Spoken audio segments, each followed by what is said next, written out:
Hi, I'm Marie. Welcome to my kitchen. Today we're going to make some joy. Today we're making banana bread. If you like this video, please hit the thumbs up button.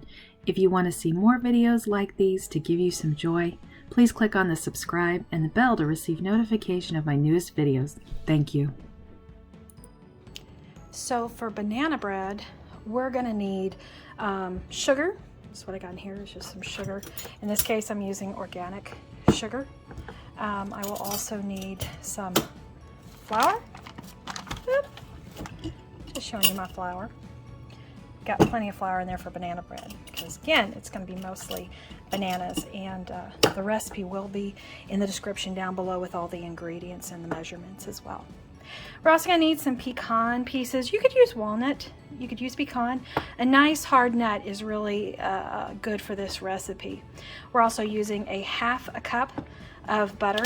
So this is going to be a single batch, but if I want to do a double batch, 2 loaves of bread, or I could do a full thing of muffins and a loaf of bread, I could do that as well. I'm also going to need eggs, baking soda, and my bananas. Now you might notice my bananas look a little different because I've had them frozen. So when you have some bananas on the side that just look horrible, you don't want to eat them, they're really ripe, don't throw them out. Don't think, oh, what am I going to do with these? Or I don't want to put them in my fridge. Put them in the freezer. They're perfectly the way that they are. I just stuck them right like this with skins and all, just stuck them in the freezer. They froze nice and hard. And so now they're ready to come out. I'll just probably defrost them a little bit and they will slide out of those skins. I'll just show you how that happens, but they come out so easily. It's just perfect. It's the perfect fruit to make banana bread. It's absolutely perfect. I love it. So we're going to do that here in just a moment. So for our dry ingredients, we're going to need a cup and 1/4 of flour that I have here. I also have a 1/2 teaspoon of salt and 1 teaspoon baking soda that I'm going to add into my dry ingredients. I'm just going to kind of whisk that up a little bit, make sure it's all combined. Again, the technique here with the banana bread is going to be that you want to make sure that everything is well combined in your wet and your dry. Keep them separate so that way when you combine them both, you're going to do the least amount of folding till it's just combined. And that way it's going to actually make it better for your banana nut bread, that it's actually going to be nice and tender.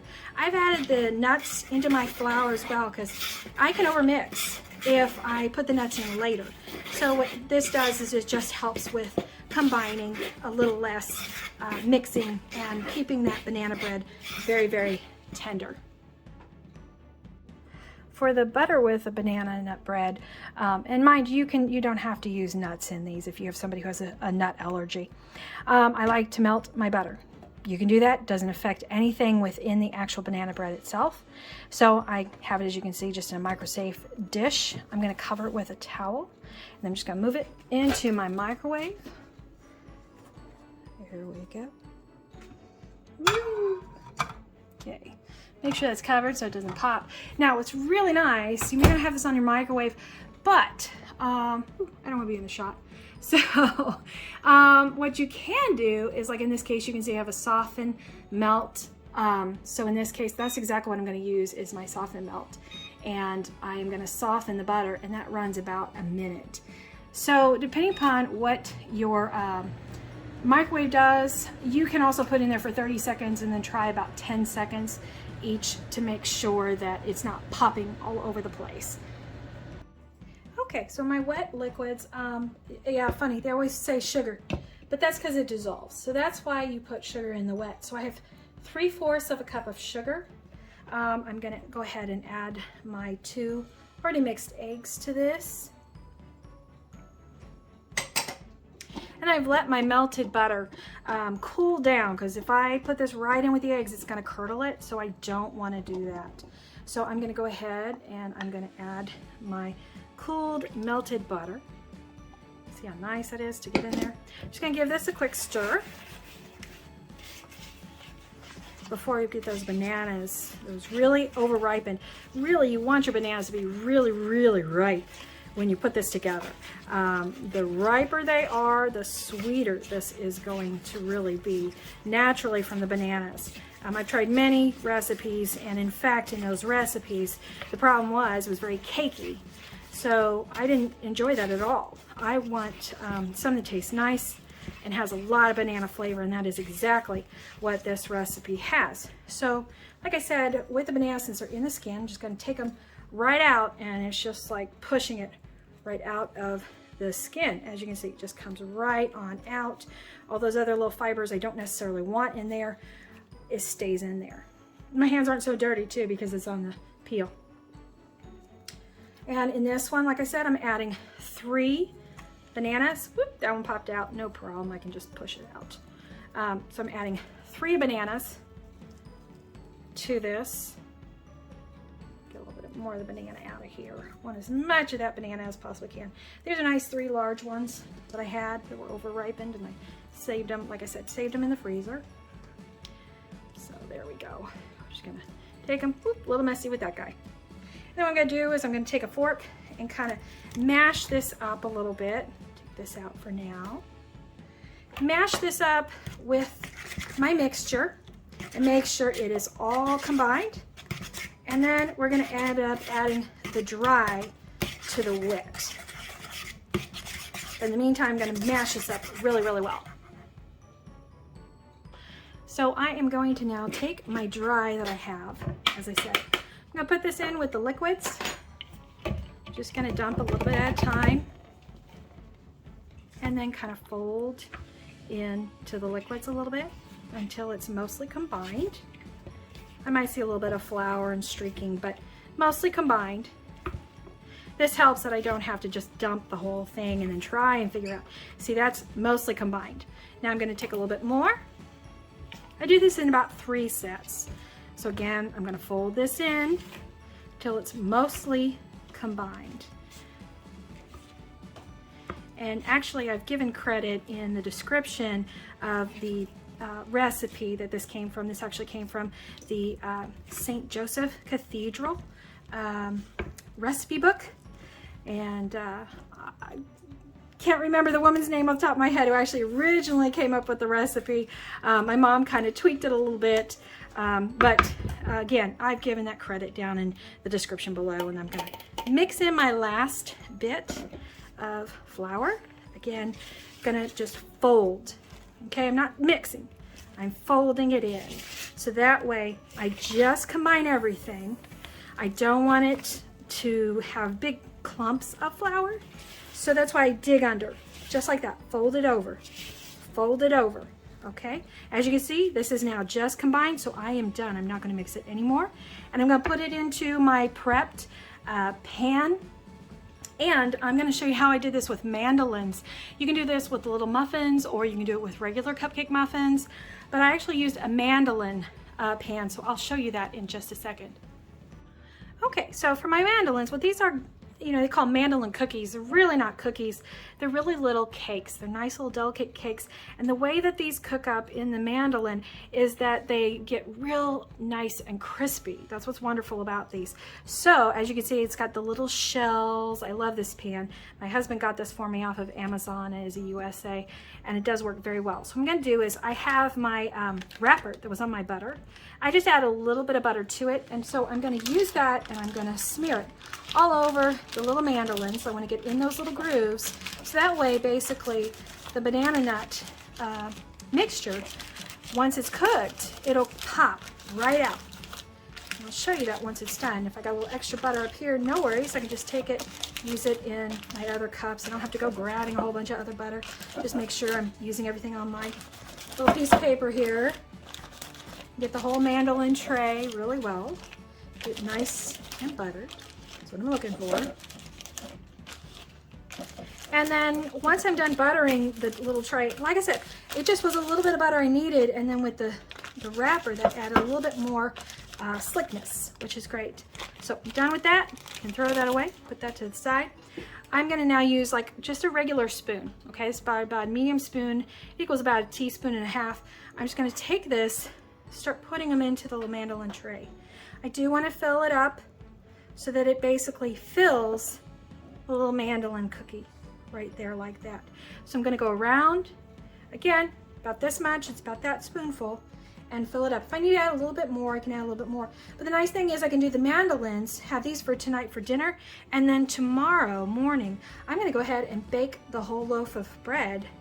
I can actually put in the fridge tonight if I want, have it all prepped, ready to go, and I can have fresh bread cooked tomorrow morning for breakfast, which is what I plan to do. So I'm going to finish getting these mandolins ready. Okay, so I've got the mandolins all ready. They're going to go in the oven for about at 400 degrees for about 12 minutes. I'm just going to check the inside with a toothpick, make sure it comes out clean. The next thing I'm going to show you real quick is going to be how I get the pan prepped. So with the pan, I'm going to use, you can use butter or whatever you want. I like to use a quick and safe and easy pan. So I'm going to spray that a little bit first in the bottom and the sides. Okay, just to get it nice. That way my banana bread isn't going to stick. The other thing I like to do is create a little sleeve. All I've done was take a piece of parchment, and actually, you know what's really great? I know when you take it out, you're like, ah, it doesn't work for me. Crumble it. Then pull it back open. Look at that. It just folds. No big deal, right? Perfect. Just put that in. The pan will hold that down. Push it down into the little corners. It fits. Perfect. So now when I put my banana nut in there, it's going to be easier to pull out when I just pull on the parchment. I won't have so much sticking. Now I am going to also spray this too, just a little, just a touch, to make sure that it does come out nice and easy. Again, like I said, I'm going to fill this with the remainder of my banana nut mixture, and I'm going to get it off there. So I'm going to fill that right now, and I can put this in the fridge and have this saved until tomorrow morning when I'm ready to have my banana nut bread. Okay, so that's the really nice thing about this, is I can just bake this tomorrow morning and have it ready before actual breakfast. Here we go. Okay, so I have my mandolins in the oven. It's 400 degrees, ready to go. As you can see, I kind of messed up. I took too much through the mandolin, so I had to take some from there and put it into my loaf. So I have enough for a loaf. But I'm gonna bake this for about 12 minutes at 400 degrees, and we'll see how they look. All right, so it's been approximately about 12 minutes. I did check halfway through just to make sure.